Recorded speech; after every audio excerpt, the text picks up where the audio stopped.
The federal government on Wednesday started compensating property owners who lost their properties due to the demolitions necessary for the building of the Lagos-Calabar Coastal Highway, which runs from Channel 0 to Channel 3. The compensation payments total 2.75 billion naira. Works Minister David Umahi disclosed this information in a statement on Wednesday at a stakeholders meeting in Lagos State.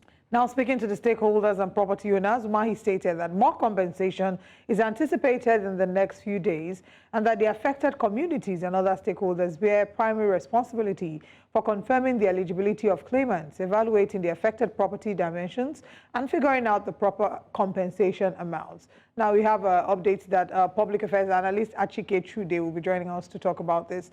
Good morning, Mr. ACHIKE CHUDE. Thank you very much for your time with us this morning.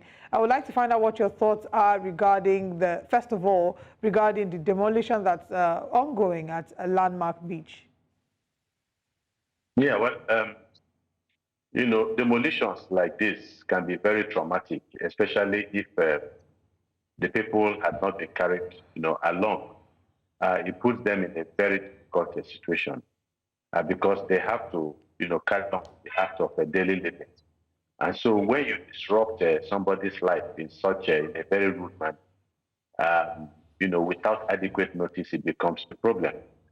Though sometimes we also see on the other side that even when government informs people about construction exercises that would disrupt maybe their homes or offices and all that, there's always a tendency for them to say that they were not told on time.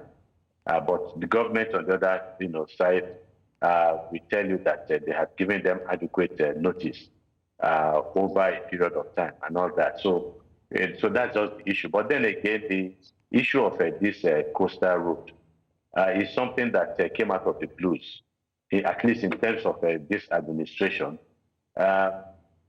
It's not as if it's a new thing. Other administrations have looked into the possibility of doing these roads. Obviously, there are great advantages to be derived from ensuring that the roads are constructed. It opens up the space to all manners of social and economic activities also, and then makes movements also much easier. But the whole thing really, it seems to be something that just came out of the blues. And again, they are talking about compensation. I would say that this is perhaps one of the fastest issue of compensation, that we have seen in this country. And I'm not just saying, because the tendency is that government would always go ahead with, maybe demolishing their private properties, and then maybe many months or many years down the line, they begin to talk about compensation. So obviously they have given it some thought before embarking, on this issue. I think that what arises really would be the issue of ensuring that people are adequately compensated. I mean, if you're talking about a property, that has a value, a financial value of about maybe 2 million, are you going to end up giving the owners about 300,000? That will not be fair. That will not be just. And that would be inhumane. So it is about who is doing all of the assessments about the value of these properties, and how much percentage of the value of properties are they going to be given. So these are the issues. Anything far below the true worth of this of the values of this property, I think, will be an unjust act on the part of the government. Also bear in mind, inflation figures and of course inflation considerations rather. Absolutely. Whatever it is that they used to build those properties 10, 15 years ago is not the same price now. So, yeah, absolutely. If you are talking about equity, if you're talking about doing, adequately and justly compensating the owners of these properties, you need to sit down with them. You need to bring in the experts. Let them, first of all, evaluate based on today's realities, the true values of these properties. And then you now sit down with them and, ask yourself, or, come arrive at a justifiable conclusion. And that would be good for the government and that would be good for the people. But I hear the minister talking about sacrifice and all that. Yes, people need to make sacrifice for development, but government also needs to make sacrifice to ensure that the people are adequately taken care of. Mr. CHUDE, which is, something that I wish we'll have time for. I don't know if we will, to ask the question about, sacrifice for development, and being able to prioritize, projects, federal government projects for the, greater good, side by side with, tourism, because Landmark, Resort is one of Lagos State's biggest, tourism destinations, somehow, some way. So, how do we manage having both? Do we, are we always, quick to destroy something of that magnitude, to build a road? I mean, how beneficial will that road be, to the greater good? But there is that. But before we get there, I want you to speak on something else. There's been a lot of controversy surrounding the whole conversation. The bidding process, with ACHIKE, first of all. Lately now we've started having conversations about the environmental impact assessment that, maybe wasn't done. The federal government has not been able to provide the documents showing that they did an EIA assessment or AIA and EIA, for that property before going ahead to start the demolition. Just yesterday, they put out the letter that was done for scoping. I think that's what it's called. The scoping workshop, which was just carried out on the 18th or 20th of April here. And they already started demolition. So there's just a lot of things that don't seem to be in place. What do you think is playing out here? Yeah, well, I think the government has a lot of explaining to do, no doubt about that. Because, I mean, when people, and it's not about castigating people or vilifying people because people have expressed their right to an opinion.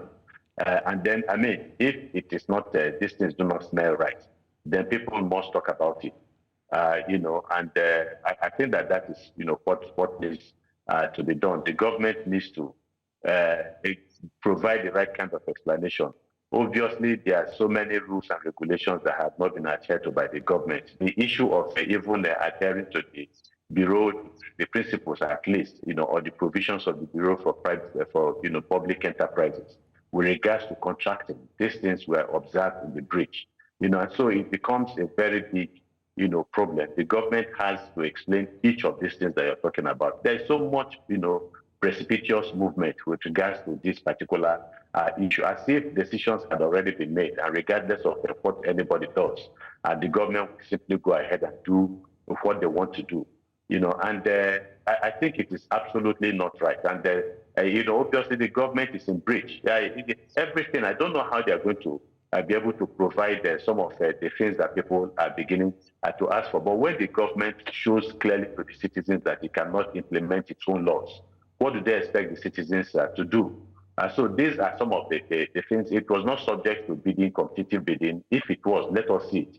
Because there are provisions, in the Bureau for Public Procurement about such things, especially gargantuan, exercises. You have to be able, even to do newspaper publications, you need to let, the people know about what you intend to do. We need to know who the bidders are and the basis on which, ACHIKE was chosen for this. I'm not sure that all of these things were done. And that's why a lot of talking points have been generated as a result of this particular issue. And I think it is unfortunate that we continue to move along this path of, we would say, a default, at least on the part of the government. The government has, I don't think they have done their due diligence with regards to this particular project. Well, there's more to look at on that conversation. We're going to follow up with the disbursement, and also I wish we had time to talk about why we've made it a tribalistic conversation, but I think that'll be a conversation for another day. Mr. ACHIKE CHUDE, thank you so much for your time with us this morning. It's what the politicians do, most unfortunately. That's their game plan. It's always that they forget the issues and begin to go to other things that are not of relevance, that end up dividing the citizens of this country. We don't need this division by the political class in this country. We need to build a united base for Nigerians. That's the only way we can move forward as a country. All right. Thank you very much for touching on that.